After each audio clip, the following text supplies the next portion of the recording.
Bom, eu já recebo aqui a deputada federal Alê Silva, que veio aqui, fez questão de vir aqui presencialmente. Muito obrigado por sua presença aqui nos nossos estúdios.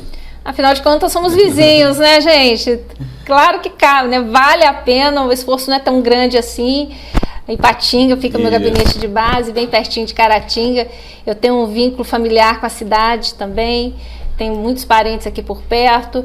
Então, para mim é sempre uma grande honra, um grande prazer e sempre ter esse pretexto de estar em Caratinga. Ale, você ali do Vale do Aço, né? Disputou a sua primeira eleição e já conseguiu uma expressiva votação suficiente para se eleger, né? Como é que foi essa sua entrada aí na política partidária? Então, eu não tinha identidade política nenhuma, nem partidária, e as coisas começaram a se amadurecer dentro de mim a partir do advento das redes sociais. Né? Inicialmente o Facebook, e eu comecei a acompanhar a política. Eu tinha uma ideia bastante deturpada, inclusive ideia essa que a maioria dos brasileiros ainda tem, de que político nenhum presta. Só que depois a gente começou a acompanhar, né, alguns mandatos de alguns deputados, de governadores, e podemos perceber que ainda tínhamos salvação, né? Que apesar daquela ideia de que político não prestava, mas que ali no meio nós encontrávamos sim muitos políticos que prestavam um bom serviço à comunidade, à coletividade, e foi a partir daí que surgiu esse meu interesse, né? Passei a acompanhar o Bolsonaro, né, apesar que nem eu disse assim, preferências ideológicas. Se a gente chamar de uma deputada bolsonarista, isso é um elogio ou uma provocação para você? Para mim é um elogio. Preferências partidárias ideológicas à parte, quando eu comecei a acompanhar os discursos dele, eu me identificava muito com aqueles discursos. Passei a acompanhá-lo e de repente eu me decidi, né, em apoiá-lo para presidente da República, mas não tinha ideia, eu não me via como candidata. E no início de 2018 eu fui fazer uma visita informal a ele em seu gabinete em Brasília, e lá, meio que no tom de brincadeira, ele disse: olha, por que você não vem candidata a deputada federal? Mas você já o conhecia de alguma outra oportunidade? Já o conhecia de assim, breves encontros, né? Porque como a gente é advogado, sempre tem muitos processos em andamento nos tribunais lá de Brasília, e eu fiz um curso também em Brasília de especialização, e por conta disso eu viajava para lá 2 vezes por mês, mais ou menos, e nas horas vagas eu ia passear no Congresso. Adorava aquele lugar. E numa dessas eu encontrei casualmente no corredor, né, já o tinha visto nas redes sociais e vi que pessoalmente ele era exatamente tudo aquilo que ele demonstrava ser nas redes sociais. Então eu acho isso muito interessante. Eu digo que a transparência é o princípio da honestidade, né, inclusive a honestidade da pessoa para consigo mesma. Então, como ele era aquela pessoa muito transparente, isso me inspirou confiança. E isso foi em 2018, eu já vinha o acompanhando desde 2014. Ele me fez esse convite, eu pensei que ele estivesse brincando, mas foi uma coisa que acendeu uma luzinha, como se diz, né? Houve um chamado, eu fui amadurecendo aquilo até que eu me decidi vir candidata. Faltava apenas 2 dias para vencer o prazo de filiação. Me filiei no PSL por causa dele e decidi concorrer. E aí você concorreu pelo PSL mesmo, né? Que foi o partido para o qual ele foi em 2018 e que realmente fez uma bancada enorme exatamente por causa dessa onda, né? É a onda verde e amarela, né? Como se diz que lá nos anos de 2000, salvo engano, 2000, 2002, teve a tal da onda vermelha, e nós agora, desta vez, revidamos com a nossa onda verde e amarela. Ou seja, foi uma campanha em que o embate ideológico foi muito determinante. Né? O embate ideológico foi o fator determinante. Nós vínhamos de uma crise de corrupção, né? O país estava imergido em escândalos de corrupção, Lava Jato, Petrolão, Mensalão. Então a maioria dos brasileiros queriam algo diferente e sair daquele teatro das tesouras que a gente conhece muito bem, que era aquela polarização falsa entre PT e PSDB. Nós queríamos uma terceira via e conseguimos essa terceira via. Bom, e a gente viu, né, nessa onda, que você chama de onda verde amarela, assim, pessoas que realmente tiveram uma votação muito expressiva e depois de eleitas começaram já a ter ali um comportamento, às vezes crítico, às vezes de frontal oposição ao Bolsonaro, né? Por que isso aconteceu? Você acompanhou isso de perto lá no Congresso? Sim, interesses pessoais. São pessoas que colocaram seus interesses pessoais acima do interesse público, acima do... Porque eu falo assim, quando eu resolvi entrar para a política, eu prometi a mim mesma e aos meus eleitores que eu sempre lutaria pelo bem-estar geral. Então, isso tudo tinha que estar acima dos meus interesses pessoais. Essas pessoas, elas estavam ali correndo atrás do seu protagonismo pessoal, individual. O presidente não atendeu vários desses pedidos e eles se sentiram bastante chateados e resolveram ficar contra ele. São pessoas que não são leais, não só com ele, elas não foram leais com o seu eleitorado, com o seu público. Porque essa votação, às vezes recorde, de algumas pessoas que a gente viu nessa eleição de 2018, ficou muito patente, ficou muito assim claro que foi realmente em virtude dessa onda, né, que veio muito em função do carisma do Bolsonaro. Mas você não vê assim na figura do Bolsonaro uma certa falta de tato com a política? O Bolsonaro, ele é uma pessoa assim, apartidário, né? Às vezes ele é até apolítico.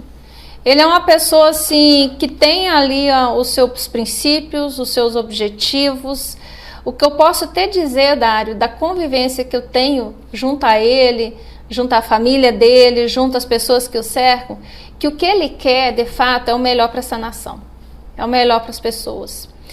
Então, essa coisa, às vezes, eu vejo alguém comentando, porque ele fala de um jeito, que ele faz isso. É a persona dele, porque eu falo, ele é transparente, né? E essa transparência, às vezes, as pessoas, elas estranham. Eu também sou uma pessoa muito transparente. E, às vezes, pago bem caro por isso. Mas, jamais, Dário, isso aqui eu tenho uma satisfação muito grande em dizer, uma firmeza muito grande em dizer. Jamais você vai ouvir, jamais alguém vai dizer, chegar aqui para você e dizer, a Alê fez isso e isso, a Alê falou aquilo. Por trás, não. O que eu tenho para dizer, eu falo de frente, eu critico de frente, né? Como eu te disse, pago um preço por isso, mas é muito melhor do que a gente perder a confiança das pessoas. Eu prefiro manter a confiança da pessoa, mesmo ela sabendo que nem sempre eu vou convergir das suas ideias, do que eu fazer de conta o tempo inteiro que eu estou convergindo, entendeu? E lá na frente ela entender o contrário, isso é muito ruim. Bom, você falou que começou a se interessar um pouco mais por política a partir das redes sociais e também você se apresentou nas redes sociais com um discurso. Exatamente. Né? E a gente viu na eleição de 2018, assim, muitos fenômenos como o seu fenômeno de eleitoral. Ou seja, pessoas que eram cidadãos comuns, que de repente se apresentaram com um discurso numa rede social e começaram ali a angariar seguidores, a angariar adeptos e se elegeram para deputado estadual, deputado federal e às vezes até para cargos no executivo, em campanhas assim muito baratas, né? Então foi uma onda, vamos dizer assim, uma onda renovatória na política brasileira. Por exemplo, eu acompanho política há muitos anos, sempre achei assim, o custo das campanhas muito elevado. E em 2018, quando eu vi aquilo, eu falei, agora vai mudar o paradigma de gasto em campanha política, né? E a gente viu o contrário, o Congresso aprovando um fundo eleitoral, fundo partidário, bilionário, e isso decepcionou muita gente. Como é que você encara essa situação? As pessoas te cobram sobre isso? Então, Dário, em 2018, nós pregamos muito, nós pedimos muito para que os eleitores dessem preferência para os candidatos que não estivessem usando recurso público de campanha, nem fundo eleitoral, nem fundo partidário, que foi meu caso. Para Bolsonaro mesmo fazia campanha eu não usei recurso público na minha campanha, eu não tive patrocinador de campanha, qualquer um pode entrar lá na minha prestação de contas, vai ver direitinho. O pessoal fala assim, Ale, você não trabalhou com caixa 2? Eu disse, não tinha dinheiro nem para caixa 1, eu ia ter caixa 2, né? A gente tá torcendo para conseguir o recurso ali, né, as duras penas. Trabalhei com o que eu tinha e falava o tempo inteiro, olha, acabou o dinheiro, acabou a campanha, não vou me afundar em dívidas, não vou correr atrás de patrocinador, porque daí você fica devendo favores para a pessoa, não é da minha vontade. Nós fizemos muito isso. Só que mesmo com tudo isso, eu tive 48.048 votos. Adversários meus ou concorrentes meus que fizeram uso de dinheiro público assim, no limite, tiveram bem mais votos que eu. 2020 foi um outro grande desafio, porque nós lançamos alguns candidatos a prefeitos, por exemplo, vereadores em algumas cidades, que não estavam usando fundo eleitoral. E nós, mais uma vez, usamos esse slogan: deem preferência e votem em quem não usa recurso público de campanha. Infelizmente, não fomos ouvidos. Eu, pelo menos do meu grupo, nós não conseguimos eleger nenhum candidato que estivesse fazendo uso de recurso próprio ou de doações, né, de amigos e tal. Aí, Dário, eu cheguei à conclusão que o nosso eleitorado, a preferência dele não está exatamente no candidato que não faz uso do recurso público. Não é esse o crivo do eleitor. E isso faz com que as pessoas, né, os políticos, não se constranjam em querer fazer uso desse recurso e até de aumentá-lo. Eu dei uma entrevista no Lacombe que ele me perguntou justamente isso. Eu falei com ele o seguinte: olha, o único que poderia fazer a grande mudança era o próprio eleitor, mas infelizmente isso não mudou, ele não deu essa preferência. E acreditando nisso, que houve essa aprovação, né, que agora está em 4 bi e pouco, por parte dos deputados e por parte de senadores. Muito dinheiro. É muito dinheiro. Aí quando eu fui, sem o político precisa correr exatamente. Atrás, né? Já vem ali. Eu quando fui garantido. Em busca de explicações junto às lideranças da Câmara, da onde que vinha aquele dinheiro, como que eles se sentiam assim confortáveis em estar fazendo uso desse recurso, sabendo que outras áreas no Brasil precisam tanto. Veja só, nós estamos com a 381 ali precisando de 4 bi para fazer a sua duplicação. E eles disseram para mim que esse recurso já era um recurso que estava previsto no orçamento para o TSE, Tribunal Superior Eleitoral. Então, se não fosse ser usado pelos candidatos durante suas campanhas, seria usado pelo tribunal de qualquer jeito. Então, eles fizeram uma remoção, né? Tiraram o dinheiro de lá e trouxeram para cá. E por que o TSE precisaria de todo esse dinheiro? Exatamente. Aí você fala em mexer nisso, se apanha, né? Se não apanha lá dentro, se apanha cá fora.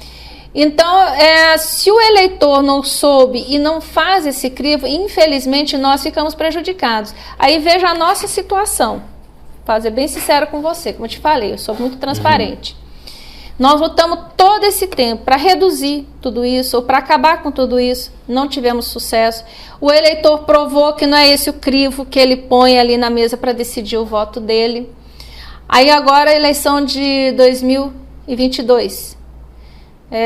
Tá aqui a Alê Silva, como eu te falei, né? Político honesto não fica rico. A gente tem um bom salário, mas o salário que a gente ganha acaba ficando pelo caminho da própria atividade pública. E tô sem recurso para campanha, eu vou com a mixaria. Aí o meu adversário vai vir com 2,5 milhões. Como que essa luta... É uma concorrência como essa desigual, luta, né? É desigual. E outra coisa também que eu tenho que ter maturidade, e que todos os meus colegas aí de primeiro mandato também amadureceram nesse sentido, que o 2022 não vai ser uma campanha como 2018. Nós não vamos ter o mesmo advento junto à internet. Nós não vamos ter os mesmos apoiadores voluntários, porque lá em 2018 nós usamos até aquele slogan: ah, eu vim de graça! Ah, eu vim de graça! Os nossos apoiadores de 2018, vendo que nós estamos eleitos, eles não vão mais querer atuar voluntariamente. Eles vão querer ser remunerados pelos seus serviços, que é uma coisa até justa, né? A pessoa vai lá, vai se desgastar e tal. Que lá atrás não tinha nada. Hoje já, olha, você tem um cargo, eu não vou querer trabalhar mais de graça para ninguém. Então, assim, nós temos essa maturidade de entender que não vai ser uma mesma campanha, as dificuldades são bem maiores, nós hoje temos cargos, hoje nós vamos precisar de um número de votos bem maior do que em 2018, por causa do coeficiente que permaneceu. Tentamos afastar isso lá na Câmara, não conseguimos. Então, o coeficiente de legenda ainda existe. E eu vou te dizer uma coisa, só não vai usar fundo eleitoral esse ano quem não tiver acesso a ele. Se porventura o partido não conceder, fizer alguma triagem, que você sabe que infelizmente lá eles ainda têm isso, que nós também não conseguimos modificar. O presidente do partido, ele tem o poder discricionário de direcionar o recurso da forma como ele quem quiser, respeitando o limite. Aí, eu te falo, só não vai ter quem não tiver acesso, porque quem tiver acesso vai usar. O discurso de parte dos políticos é justamente isso. Olha, o financiamento privado antigamente é que provocava a corrupção. Então, esse é um discurso também que muitos eleitores estão comprando, né?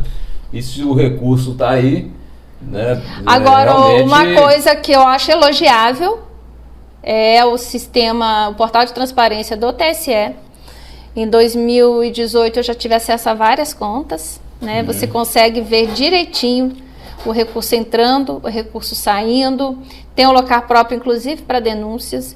Então, a gente sempre pede o acompanhamento da população. Falando dessa questão partidária, a gente viu o Bolsonaro chegando também com uma força muito grande, um apoio popular muito grande. E ele teve esses desentendimentos lá com o PSL, logo no começo, e partiu para tentar formar o seu partido, né, o 38 lá, a Aliança, né? E por que não deu certo formar esse partido? Por causa do TSE, Tribunal Superior Eleitoral. Com a atual configuração de composição desse tribunal, nós não íamos conseguir a aprovação do partido, porque nós iríamos depender de uma reunião do pleno para que eles aprovassem. Então, antes de passarmos por esse fiasco, nós resolvemos suspender o plano. Ele não foi arquivado, nós conseguimos um número... Não faltou assinatura, então? Não foi um problema desse tipo, não? Não, muito pelo contrário. Nós conseguimos um número até bem maior de assinaturas do que o necessário. Só que, assim, a cada passo que se dava com as fichas, o TSE editava uma nova portaria, criando uma nova exigência. Então, aquela coisa foi andando. Eu sei que no finalzinho nós dependíamos para alimentar o sistema do TSE através de um PJE, processo judicial eletrônico, inclusive com a presença de assinatura de advogados, como se fosse um processo judicial comum. E o índice de desaprovação de assinatura estava muito grande mesmo. Por exemplo, às vezes a pessoa ali já era filiada a outro partido, não podia, aí o ato, né, de abonar a ficha não prevalecia. Às vezes mulheres que se casavam, adotavam o sobrenome do marido, mas não atualizavam lá no cartório eleitoral, também era desaprovada. E aí você tinha que incomodar a pessoa para ir ao cartório, aí tinha que ser presencial. Eu sei que é o seguinte, que o TSE foi criando cada vez mais travas, demonstrando efetivamente que não ia aprovar o partido. Então, para a gente não passar por aquele dissabor, aquele fiasco, de chegar a uma reunião de pleno e não ter aprovação do partido, a gente resolveu dar um time, ok? A coisa andar, e se Deus quiser que a gente consiga reeleger o presidente, ele vai ter a oportunidade de renovar alguns nomes no STF e aí, por consequência, renova esses nomes junto ao TSE e aí a gente aumenta essa probabilidade de aprovação. É um caminho tortuoso, né? Que abriu, inclusive, um flanco aí para uma aproximação de partidos do Centrão. E o Bolsonaro recebe muitas críticas, né?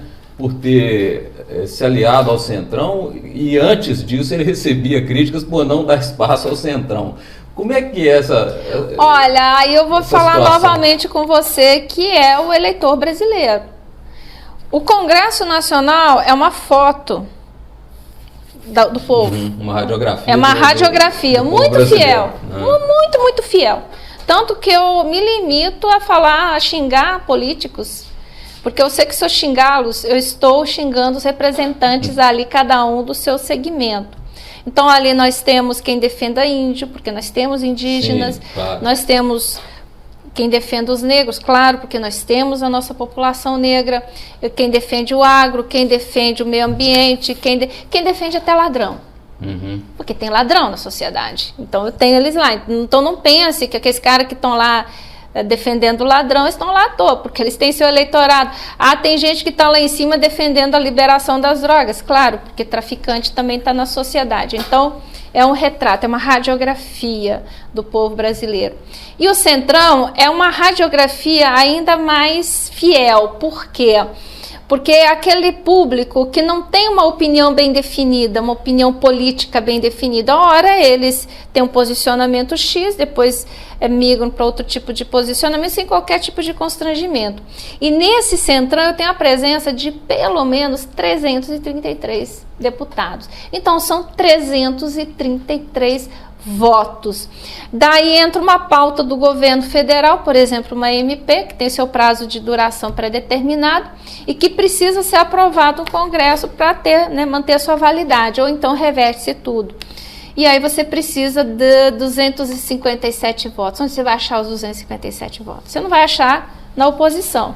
Governar é fazer alianças, né? Não tem outro jeito. Fazer esse tipo conversar com todos os lados. Eu sempre falo o seguinte: existem maus que são necessários. Então, mas apesar dessas alianças, né, desses apoio, busca de voto, eu não vi nenhum ato de corrupção. Não vi. Então, se não está envolvendo corrupção, ele está conseguindo se manter incólume a tudo isso, ok, tem que fazer. Não tem jeito. É o povo brasileiro que está sendo representado ali junto à Câmara. Vou brigar com isso. E tem uma ala bolsonarista também bem radical que pega muito no pé da base parlamentar. Isso. No sentido de dizer que nenhuma pauta, mesmo assim, mais moral, relevante ou de valores, né? Aquelas pautas que motivaram mesmo a eleição do Bolsonaro, a questão das armas, nada disso avançou muito com vocês lá no Congresso, né? Porque nós somos minoria. Entendeu? Porque nós somos minorias. Bolsonarista mesmo que defende essas pautas, salvo engano, estamos na faixa de 53, podendo chegar a 123 deputados, num universo de 513. Eu sempre falo o seguinte: nós só vamos conseguir levar essas pautas adiante no dia que nós formos maioria. Agora, nada muda da noite para o dia, as coisas não acontecem dentro do prazo que nós gostaríamos que acontecesse. Se você olhar para o seu passado, salvo engano, lá para os anos 60, quando houve a ascensão do regime militar no Brasil, governo militar, e você for estudar a história dos revanchistas, né, que são aqueles caras que brigaram contra o governo militar, os guerrilheiros, aí cada um tem sua tese, né, tal, uns dizem que foi ditadura, outros dizem que não foi ditadura, porque os meios de comunicação se mantiveram em atividade na época, que foi mesmo, né, as TVs na época, que foi a parte que vieram para o Brasil. Se você for analisar daquele tempo, quem hoje está efetivamente no poder lutou anos e anos para chegar lá. Anos e anos. Eles foram exilados, passaram muitos anos fora do Brasil, aguardaram a anistia, retornaram para o Brasil, foram retomando as suas vidas e foram se engajando novamente, nós fomos se engajando na política, porque lá atrás reinserindo na política, reinserindo, né? E se inserindo. E ganharam, varreram as eleições para exatamente. 82, né? Isso então quer dizer, enquanto lá um parlamentar que hoje levou 40 anos para chegar onde ele chegou, por que nós, que estamos começando agora, achávamos que íamos avançar nas nossas pautas e chegar em algum lugar com tão pouco tempo? Então, quer dizer, é um processo demorado, sim, mas que também, se não for iniciado, você nunca vai ter como chegar a objetivo nenhum. E uma outra coisa que decepciona bastante, né, o eleitorado bolsonarista é o fato de que, por exemplo, um partido como a Rede Sustentabilidade, que não tem parlamentar quase nenhum, consegue, quando a pauta bolsonarista avança um pouco, eles vão lá e conseguem derrubar no STF. E essa judicialização da política, né, é uma especialidade deles. E uma outra coisa que eles reclamam de vocês é que vocês não conseguem judicializar tanto. Então vamos lá. Primeiro, porque eu não posso, por exemplo, usar minha cota de gabinete, né, o verba de gabinete, para pagar advogado para atuar nesse tipo de causa. Eu posso, no máximo, contratar uma consultoria para tratar de uma ação legislativa minha, mas não para promover uma ação judicial, ainda mais para defender ou atacar direitos. Mas tem aquela legitimação dos partidos, Sim, né? mas até então nós não tinha partido. Aliás, nós não temos partido até hoje. Porque a Rede de Sustentabilidade, por exemplo, vamos lá no partido pequeno, né? Mas vamos lá, vamos falar de partidos em si. Todos os partidos têm o fundo partidário, que permite que os seus recursos sejam utilizados para pagamento de honorários advocatícios para defender esse modelo de causa. Sim, sim. E são cifras altíssimas. Beleza. O Rede de Sustentabilidade é um partido que usa todo esse recurso nesse tipo de causa. E nós temos uma série de outros partidos que já não têm esse interesse. Né? E você apontou uma questão interessante, né? Como é um partido pequeno, eles têm uma interlocução maior entre um parlamentar, o presidente do partido, eles estão sempre então eles têm assim, o mesmo ideal. E agora, o PSL, que elegeu uma base mais diversificada, ficaria difícil. Não, nunca foi. Nós nunca conseguimos nada junto ao PSL para promover qualquer tipo de judicialização em virtude de algum tema lá dentro, né, levado dentro da Câmara, que nós nos sentimos injustiçados. Exemplo, teve uma votação, ainda era o Rodrigo Maia que estava na presidência da Câmara, só que eu não estou conseguindo me lembrar que votação foi essa. Bastante, salvo engano, uma questão relacionada a algemas, naquele projeto de lei do abuso de autoridade. Sim, sim. E nós queríamos uma nominal numa votação lá. Tipo um destaque. Um destaque, exatamente. E o Rodrigo Maia atropelou todo o regimento e só falou assim, quem for contra que se manifeste agora, aprovar. Não, peraí, não está aprovado. E aí todo mundo foi levantando a mão, ele falou assim, eu preciso do apoiamento de 31 deputados. Pô, todo mundo levantou a mão, entendeu? Levantou a mão, e ele não se deu o trabalho de contar. E depois ficou nítido na foto, no vídeo, que tinha mais de 31 pessoas, deputados, se manifestando, né, para que tivéssemos ali uma votação nominal, para expor o voto de cada um. E o Rodrigo Maia simplesmente falou assim, não tem 31 pessoas aqui se manifestando, está aprovado e pronto, acabou. Na época, nós entramos com mandado de segurança contra o presidente da Câmara para anular aquela votação, retornar ao status quo para a gente ter a oportunidade de votar novamente. Nós não tivemos apoio de nenhum partido, nem do nosso, nem de outros.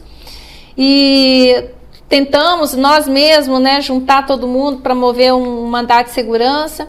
Para variar, o STF não viu aquela ação com bons olhos, você deve até imaginar por quê, que a maioria ali que estava se manifestando eram bolsonaristas. Você acha que o STF tem um certo preconceito ou prevenção contra essas causas de origem da base? Evidentemente, isso ali está nítido. Tá? Ô Dário, você é advogado. Em média, quanto tempo um cliente costuma aguardar pelo julgamento de um processo lá no STF?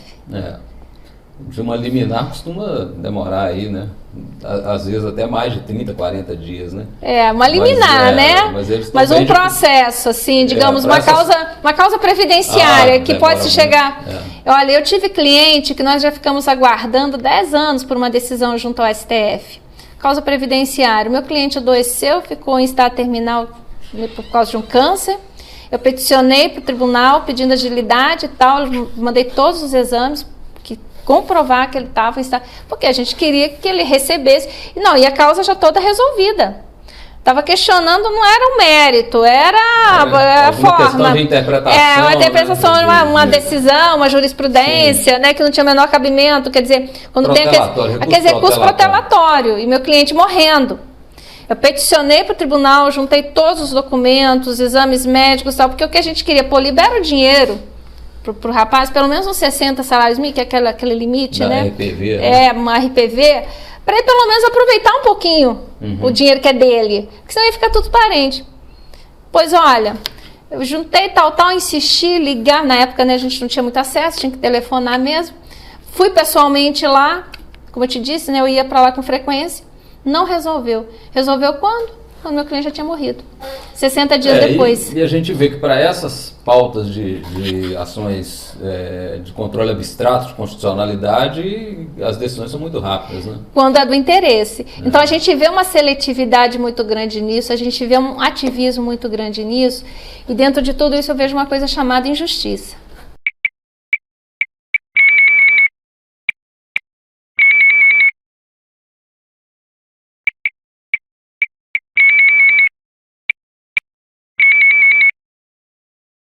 Falando um pouco mais da relação de vocês com o presidente Bolsonaro, o presidente enfrentou, né, assim, uma crise muito grande sobre todos os aspectos, crise com o Congresso, crise com o STF, crise com governadores, prefeitos durante a pandemia. Isso. Né, e isso também acabou gerando ali falas que repercutiram muito mal em grande parcela da população.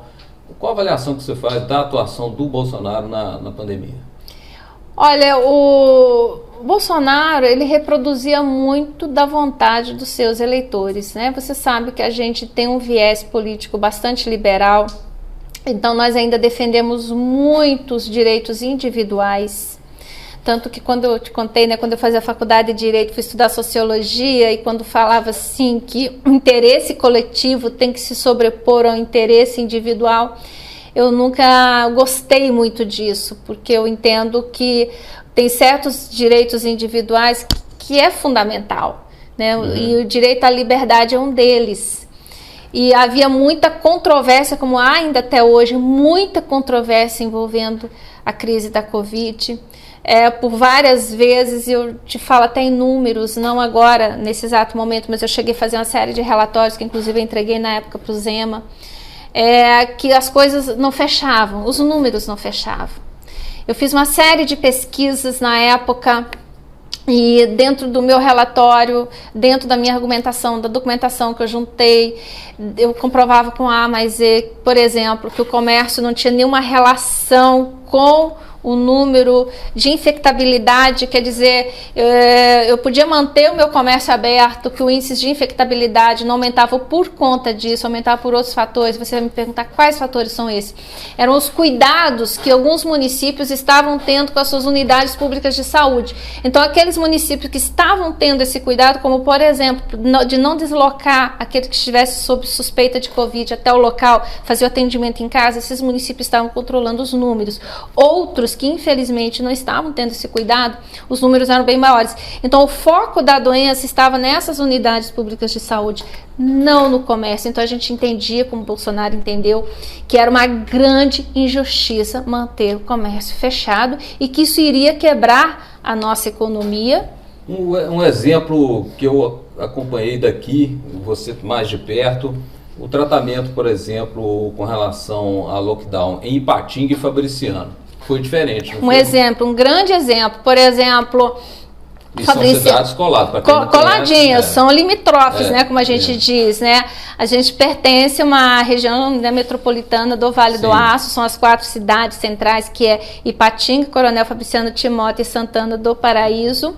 Enquanto Ipatinga deu aquele lockdown, né, severo, inclusive sob ameaça de se prender comerciantes que se voltassem contra o decreto de lockdown, Fabriciano manteve tudo aberto. Mas qual que foi a grande diferença? Porque em Fabriciano nós temos a presença de um prefeito médico que entende de índice de infectabilidade, se alimentou de várias informações e, como eu também entendi, não tinha necessidade de fechar o comércio, por esse motivo que eu te falei. Já em Ipatinga, infelizmente, quem estava lá não tinha esse preparo todo e acabou sucumbindo na época ao Minas Consciente, né, editado pelo governo estadual, que naquela época, no primeiro lockdown, ele era optativo, não era obrigatório, depois é que veio, na segunda fase, que veio como obrigatório. E aí Fabriciano conseguiu manter seus números sob controle, por esse controle que eu estou te dizendo, por esse capricho, esse cuidado com as suas unidades públicas de saúde, para não deixar que a doença saísse de lá e tomasse as ruas. E já em Ipatinga, infelizmente, nós não tivemos esse mesmo cuidado. Pois é, outro dia a gente conversou aqui no nosso programa com o Alexandre Calil, prefeito de Belo Horizonte. E ele defendeu assim, as medidas que ele tomou lá, que foram bastante drásticas em certos momentos, né? E o argumento dele é o seguinte: tanto que eu fui eleito no primeiro turno, né? Na verdade, ele foi eleito no primeiro turno porque, infelizmente, nós não conseguimos produzir um candidato à altura. O nosso candidato era Bruno Engel. Deputado federal também, deputado estadual. E sabe qual que é a grande dificuldade numa campanha eleitoral? É você se tornar conhecido, é fazer o seu nome e o seu projeto chegar até a todos. E, infelizmente, nós não conseguimos fazer isso na época. Pois já mudando um pouquinho mais de assunto, passando para essa articulação política visando as eleições agora de 2022, para governador principalmente. Também que o nosso programa tem pouco tempo, mas a gente já ouviu aqui pessoas muito relevantes. Uma delas foi a Janaína Pascoal. Sim. Deu uma entrevista muito boa para a gente aqui. E ela, segundo ela, está alertando o presidente Bolsonaro para algumas situações que podem resultar exatamente nisso aí. Uma perda de eleição principalmente para o PT. Ela está alertando que lá na Bahia, por exemplo, seria melhor apoiar o ACM Neto. Em Goiás seria melhor apoiar o Caiado do que bolsonaristas mais leais ao presidente e que são, às vezes, desconhecidos do grande público. Como é que você vê essa avaliação da deputada Janaína Pascoal? Então, eu não tenho muito o que opinar nessa fase, porque eu não sei exatamente como que vai ficar o apoio do presidente aí aos seus pré-candidatos, seus candidatos em alguns estados, né? Ainda tem muita coisa a se definir. Eu não sei se ele vai realmente optar por esses nomes bolsonaristas raiz ou ele vai, de repente, chegar com uma outra opção voltada para essa ideia. Bahia, eu já sei que lá é PT, não tem jeito. Inclusive, nós temos partidos centro-liberais da Câmara que já disseram que lá não tem jeito, tipo, olha, para presidente fora da Bahia eu posso apoiar um nome X, mas lá dentro eu tenho que apoiar PT. Faz parte da cultura daquele povo. Então eu preferia não opinar, porque muita coisa ainda pode acontecer, muita água pode rolar debaixo dessa ponte e vai rolar, para a gente até chegar num denominador comum. O seu caso mesmo, você saiu do PSL e agora está no Republicanos. Exatamente. E o Republicanos é aquele partido mais ligado à base evangélica, né? exatamente, isso. E assim, o que você está esperando disso aí? Essa base evangélica, ela está aliada mesmo ao Bolsonaro? A gente viu aí outro dia até o Lula se pronunciando, né, para o segmento evangélico, dizendo que ele também tem ali um acolhimento em grande parte. Como é que é essa relação Bolsonaro com a base evangélica? Os evangélicos ainda fazem parte da base do Bolsonaro. Com relação aos republicanos, eu já vim acompanhando a bancada deles há mais ou menos um ano. Há mais ou menos um ano que eu recebi o convite para ir para o partido. Não tinha ido antes por conta da janela. Mas eu vim acompanhando e eu acho que é um partido assim conservador, né? Se declara conservador, tem seu estatuto, os nossos princípios conservadores. Você tem uma afinidade ideológica. Tem uma afinidade. Você não é afinidade ideológica. É uma questão de liberdade no voto ali na hora de expressar o nosso voto junto à Câmara, porque eu já tinha adiantado para eles que muitas das vezes eu não vou poder votar com a orientação do partido. Eles falaram assim, olha, as lideranças não tem problema, que cada um vota de acordo com a sua consciência e não sofre nenhum tipo de retaliação. Geralmente, a posição do partido ela é formada a partir da maioria. Então, temos aqui um tema, por exemplo, tema dos jogos. Né? Sim, como é que é o posicionamento agora, né? Exatamente. A legalização dos cassinos. Exatamente. Como é que é o posicionamento da maioria? A maioria foi pela não aprovação. Então a orientação do partido foi o não. Mas tivemos vários deputados que votaram pelo sim e não vão sofrer qualquer tipo de retaliação. Então é um partido que dá muita liberdade para a gente.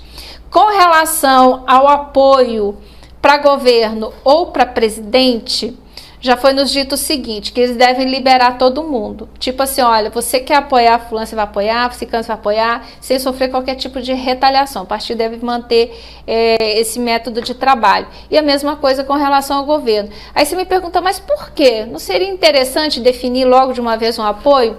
É pelo seguinte, que para o nosso Republicanos é muito melhor a gente ter uma bancada forte junto à Câmara, junto ao Senado, do que ter um executivo e uma bancada fraca. Então, melhor ter uma bancada forte, porque daí a gente consegue fazer o nosso trabalho dentro do Congresso Nacional e, com isso, até influenciar o trabalho do executivo.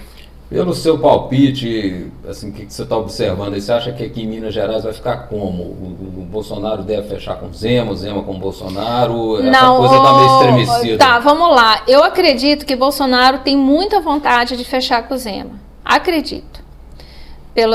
Pelas movimentações. Mas o Zema não vai querer fechar com o Bolsonaro. Porque o Partido Novo, ele é um partido muito pequeno, mas ele é muito fechado também. Então, eles vão brigar pelo candidato deles, mesmo sabendo que o candidato a presidente, né, deles não tem a menor chance. Eles vão ficar nisso. O Novo esse ano vai enfraquecer muito, muito mesmo, porque eles colidiram com as próprias propostas. Teve muita briga interna lá também, né? O próprio Zema mesmo não é tão assim... ele não é tão fechado, né?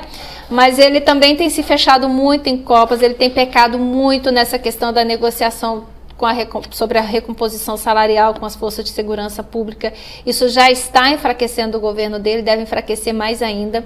E por enquanto ele está numa situação tranquila, porque ele acha que ele já está reeleito. Ele não está se incomodando muito. Calil falou isso aqui, pesquisa com candidato único. Né? Pois é, ele se sente reeleito no primeiro turno. E por conta disso ele não precisa conversar com mais ninguém. Tipo assim, não, eu já estou reeleito, pronto, acabou. Mas e se surgir um candidato forte à altura dele? Alguém que queira bater de frente? Pois é. Você está bem engajada também com essa questão aí da segurança pública, né? Com os movimentos da segurança pública. Exatamente. O que você tem sentido aí na base? Porque esse movimento é um movimento muito diferente do que aconteceu em 97, porque não é só restrito à polícia militar. Todo o segmento de segurança pública do Estado. Você está acompanhando as manifestações, tem ido lá? Tenho acompanhado. Seguinte, né? Em 2019, o Zema fez um acordo, assinou uma ata, afirmando esse acordo que pagaria as parcelas pretéritas da recomposição salarial em até 3 parcelas e que dali para frente, né, iria atualizar os valores e pagar tudo atualizado. Pagou apenas a primeira parcela, não falou mais nisso. Aí tentaram, né, os deputados estaduais tentaram levar isso para a Assembleia, levaram, só que daí outros servidores, como da saúde, da educação, né, entraram junto. E quando isso foi aprovado, né, na Assembleia, quando isso foi para a sanção do Zema, ele acabou vetando e vetou na integralidade. Ele poderia talvez ter vetado parcialmente, mas preferiu vetar tudo. Depois o veto voltou para a Assembleia e foi mantido.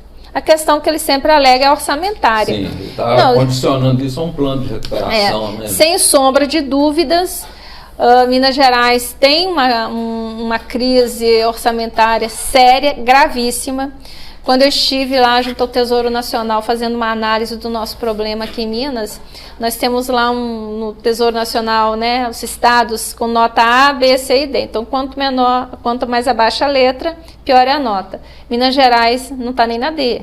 Nós só não deixamos colocar lá na E, porque vai ficar muito feio para nós. Então, a crise aqui ela é muito drástica, ela é muito séria. Só que eu sou daquela situação, se você se comprometer, você vai ter que cumprir.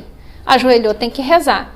Então, se lá atrás eles fizeram os cálculos, analisaram tudo, fizeram um termo de acordo, e se lá foi visto que tinha condições de pagar essa recomposição salarial, então tem que pagar. Na época não foi imposta nenhuma condição, como por exemplo, vamos aprovar a recuperação fiscal primeiro, não foi falado isso. E nós sabemos das divergências, das dificuldades de aprovar uma lei de recuperação fiscal em Minas, né? Por causa porque o Zema também não conseguiu fazer base na Assembleia, né? Ele também não conseguiu fazer. Isso.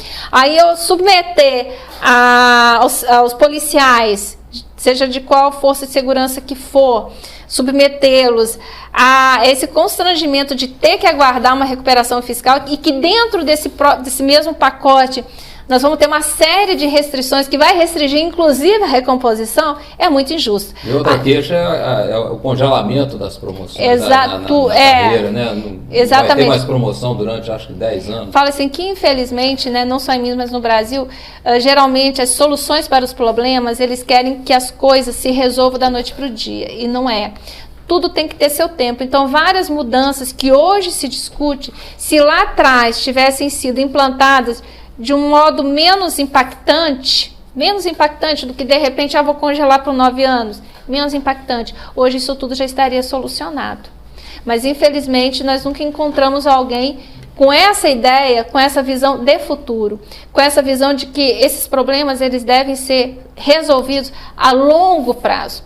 Longuíssimo prazo, não assim, em 9, 10 anos eu vou estar resolvendo. Então é isso que gera o medo, a insegurança e impede o avanço dessas pautas. Realmente, a administração pública é sempre administrar ali a escassez, né? Os recursos nunca são suficientes para atender todas as demandas, né? Exatamente. Porque as demandas sempre aumentam cada vez mais. Você, não sei se é a sua origem, mas você era daquele tipo de aluno que ia para a escola de chinelo de dedo? Porque eu era.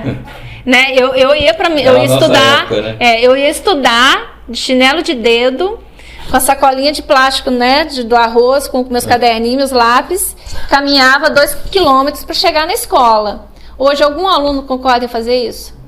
Não concorda. Então, se não tiver o transporte, né? Aí o poder público tem que suprir. Então, só por aí você vê que as demandas sociais também aumentaram. Então, se lá atrás nós, né, uns 40 anos atrás, nós nos contentávamos com bem pouco, nós bastava que o governo nos mantivesse uma escola na comunidade. Uma merenda bem, eu nem merenda tinha, eu não sou da época da merenda também não, tá? Merenda lá já não, mas assim, eu levava o pão de casa, né, para comer lá na hora do Frühstück.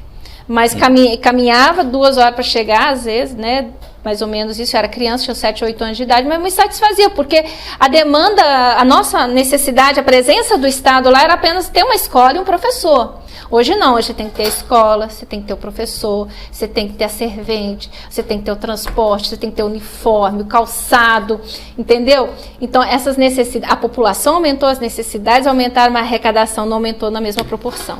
Então vamos lá, nós estamos chegando agora no período de definições, né, para a eleição presidencial, né? De um lado, Bolsonaro, ali na chamada terceira via, o Sérgio Moro, e do outro lado o Lula, né? Numa situação em que nós estamos vivendo aí um problema de inflação, nós estamos vivendo crises de aumento de alimentos por uma série de fatores, né? Agora com o problema da escassez de fertilizantes, preço aumenta, tudo, uma coisa puxando a outra, né? E como é que o Bolsonaro vai fazer para vencer esse discurso do Lula, que a gente já está vendo aí, que é aquele discurso de que o PT tirou o Brasil do mapa da fome e que o Bolsonaro voltou com essa situação, o brasileiro voltou a ter problemas até de escassez de alimento, de passar fome, né? Então o discurso do Lula é esse. Na minha época o gás era o preço X, era mais barato, gasolina e tal, que esse discurso vai aparecer. Como é que você acha que o Bolsonaro deve se posicionar para fazer frente a esse discurso? Então, acabar que se abraçam algumas pautas até socialistas, né? Como essa pauta da Renda Brasil, né? Que hoje proporciona às pessoas um valor até bem maior do que era pago pelo Bolsa Família. E eu sei que às vezes é difícil a gente buscar no tempo as explicações, mas nos anos de 2000, mais ou menos, o Brasil ele exportava muito, mandava muito produtos nossos para fora, principalmente para a China. Os royalties da China, que eram pagos aqui para o Brasil, em virtude da exportação do frango, do aço, equivalia a 150% do nosso PIB. Então, quer dizer, tudo aquilo que o país era capaz de produzir durante um ano, só em royalties entrava o dobro, mais metade. Esses recursos eles vieram para o Brasil, infelizmente não foram aproveitados da maneira mais adequada, porque senão hoje nós teríamos uma poupança muito forte, capaz de assegurar toda essa crise. Aí foi aqueles escândalos, mandou dinheiro para a Venezuela, para Cuba, investiu onde não deveria e não pensamos, como eu te falei novamente, não pensamos numa política a longo prazo. 2015, nós tivemos altos índices de inflação aí já com a senhora Dilma, né? E na época nós não tivemos pandemia, nós não tivemos guerra, nós não tivemos nada impactante a não ser o próprio governo deficiente que ela apresentou naquela época. Também foi uma época, mas isso já tinha começado um pouco antes, que a China tinha se tornado autossuficiente em aço e em determinados alimentos. Então, os royalties pararam de entrar. Na medida que os royalties paravam de entrar, em vez de haver ali, vamos segurar um pouquinho os gastos do governo, não. Mantiveram os gastos na mesma proporção, até que a coisa explodiu.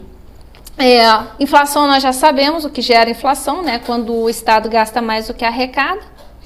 E a alta dos preços a gente também sabe, né? Quando eu tenho uma oferta menor que a procura. Então você tem uma alta de preço, né? Eu tenho pouca coisa para te oferecer, mas você está com dinheiro para comprar. Isso. E vai por aí. Durante o período do lockdown, várias empresas pararam de funcionar. Eu mesma tive que ficar 4 meses esperando pela entrega do veículo, de uma motocicleta. E quando ela veio, já veio com preço novo. Então, é uma crise generalizada. O que há de se entender é que isso não é só no Brasil. E que, graças a Deus, nós não estamos numa era PT. Porque se nós estivéssemos numa era PT, a situação ia estar muito pior. Muito, muito pior do que isso. Você acha que o Bolsonaro tem coisa para mostrar, tem argumentos para vencer esse tipo de discurso? Com certeza. Nós retomamos uma série de obras inacabadas.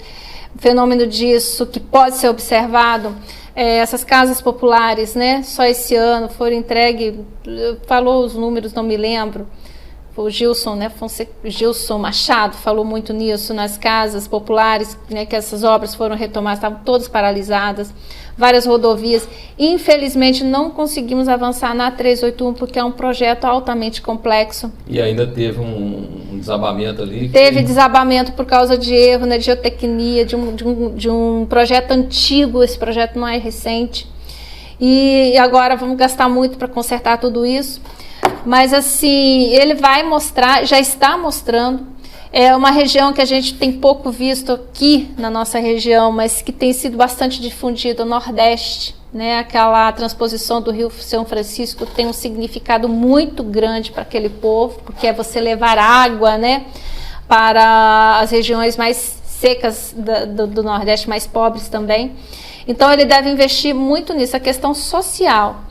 E nós aqui vamos fazendo o nosso trabalho, né, como eu sempre digo, eu tive a oportunidade de trazer muitos recursos para cidades pequenininhas que há muito tempo não recebiam um recurso extra advindo de emenda parlamentar. Eu tive essa oportunidade, esses recursos foram pagos pelo governo federal.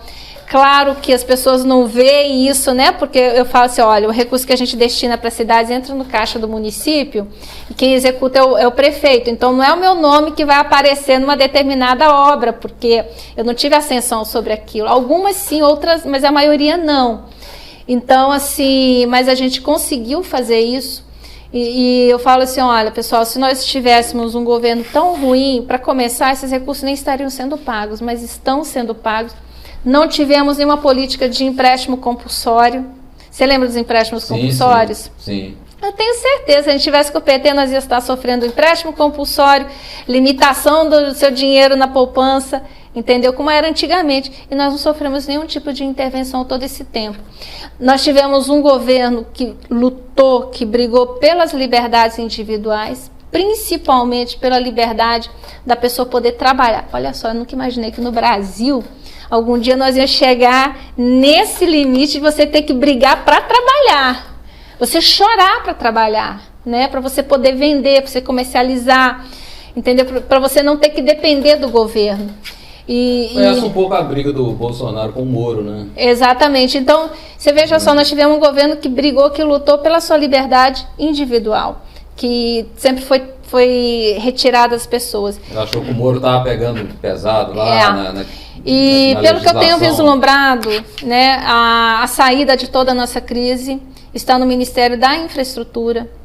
Todos esses bilhões e bilhões, salvo engano, quase R$1 trilhão que já foram contratados em ferrovias, rodovias, saneamento básico, junto ao Ministério do Tarcísio, aquilo ali é fenomenal. Aí você imagina todo esse dinheiro entrando na nossa economia e sendo mal usado pelo governo. E no nosso governo, pelo menos, a gente tem a transparência que esse recurso vai ser usado. BR-381, deixa eu dar uma palhinha sobre a BR-381 rapidinho, antes da gente concluir, né? A BR-381, nós estamos com um plano de concessão, infelizmente, tinha sido marcado um leilão para o dia 25 de fevereiro, esse leilão foi cancelado por falta de interessados. E por que por falta de interessados? Porque as duas empresas que iriam concorrer, chegou no finalzinho, desistiram, alegando a dificuldade na judicialização sobre a desapropriação de pelo menos 12 mil famílias, né, ao longo da rodovia. Essa foi a última alegação delas e teve que cancelar. O plano agora é de trazer o Exército para fazer a recuperação das vias onde tivemos aí os desmoronamentos e também fazer a recuperação do asfalto, né? Fazer uma conservação da via, porque o DENIT não está dando conta. Então o ministro Tarcísio disse que já está fazendo uma interlocução junto ao DENIT para trazer o Exército para fazer esse trabalho, dizer que já tem um batalhão à sua disposição. Porque nós tivemos esse problema em Nova Era, mas também lá em Bom Jesus do Amparo. Sim, tem na 262 também na temos, 262, né? Então são mais de 200 pontos de interdição, total ou parcial no estado de Minas. Mas ele aqui da 381 é uma área bastante complexa. Trazer o Exército, e nesse meio tempo nós vamos trabalhar a legislação para tirar 1,5 bi da ferrovia, né, do projeto de ferrovia, que lá já houve o aportamento de alguns bilhões em razão dos contratos de concessão que nós já tivemos sucesso. Então o Tarcísio ele quer redirecionar 1,5 bi de aporte que já está lá, trazer para 381, fazer um aporte aqui, para dar essa garantia ao investidor que vai trabalhar nessa concessão, que ele vai poder trabalhar e que eventuais transtornos eu tenho ali uma caução. Sim. Entendeu? E ele acredita que com isso a gente consegue ter sucesso no leilão da concessão. A sensação que às vezes eu tenho, particular, Alê Silva, ninguém me falou isso, é que nós estamos tendo algum tipo de resistência a alguém que está jogando contra lá dentro. Mas eu vou descobrir quem é essa pessoa e vou levar para o Bolsonaro. Porque a hora que ele resolver dar o grito lá... Informa lá no Twitter também. E vou informar. Por enquanto eu estou mantendo um certo sigilo para não atrapalhar meu trabalho, né, que acontece muito pelos bastidores. Mas a 381 eu a tenho como um ponto de honra. É a primeira necessidade. Não, e pelo seguinte, Dário, veja só como é que fica a minha situação. O Vale do Aço fica 33 anos sem eleger ninguém da região para os representar lá no Congresso Nacional. E quando consegue, eu fico assim, sem poder mostrar trabalho. Claro que muita coisa eu já consegui fazer, mas a 381 é um ponto de honra. A gente tem que avançar e tem que vencer essa pauta. Ok. Bom, eu só tenho que te agradecer a sua boa vontade de vir aqui fazer a entrevista presencialmente. Okay. E foi realmente um papo muito bom. Olha, pessoal, obrigada. Caratinga já sabe que mora aqui no meu coração. Eu sempre falo para as pessoas que estou ali à disposição nas redes sociais. Entrar no meu site, né, www.alesilvaoficial.com.br, tem nossos canais de comunicação, tem o Zap de Gabinete, tem as nossas redes também, né, que sempre que é possível eu entro ali e respondo. Não. Claro que não é o tempo todo que a gente não dá conta, mas sempre que possível. Então eu falo o seguinte, a transparência é um princípio da honestidade. Então observe sempre se o político que está ali ocupando aquele cargo, ele está sendo transparente. Porque se você está agindo com transparência, você não tem nada a esconder. É claro que às vezes as pessoas veem ali alguma coisa, discordam daquilo, discordar é natural. Né? Eu falo o seguinte, quando a pessoa vem me questionar, me criticar pelo meu trabalho, e ela faz isso com razão, eu acho que super vale a pena o debate. Ajuda até a aperfeiçoar o trabalho. Ajuda, aperfeiçoa. Eu mesma já voltei atrás muito das minhas convicções, já voltei atrás, já mudei o meu voto lá na Câmara para atender as minhas bases. Okay? Agora, o que é chato quando a pessoa vem querer debater por debater, querer te xingar por te xingar, porque não foi com a sua cara. Entendeu? É isso aí que eu não concordo, né? Mas enquanto as pessoas estão ali num discurso saudável, eu acho super interessante, tem que existir. Ok. Muito obrigado aí pela participação e espero, né, mais adiante só poder voltar. Com certeza. Obrigada. Beijo.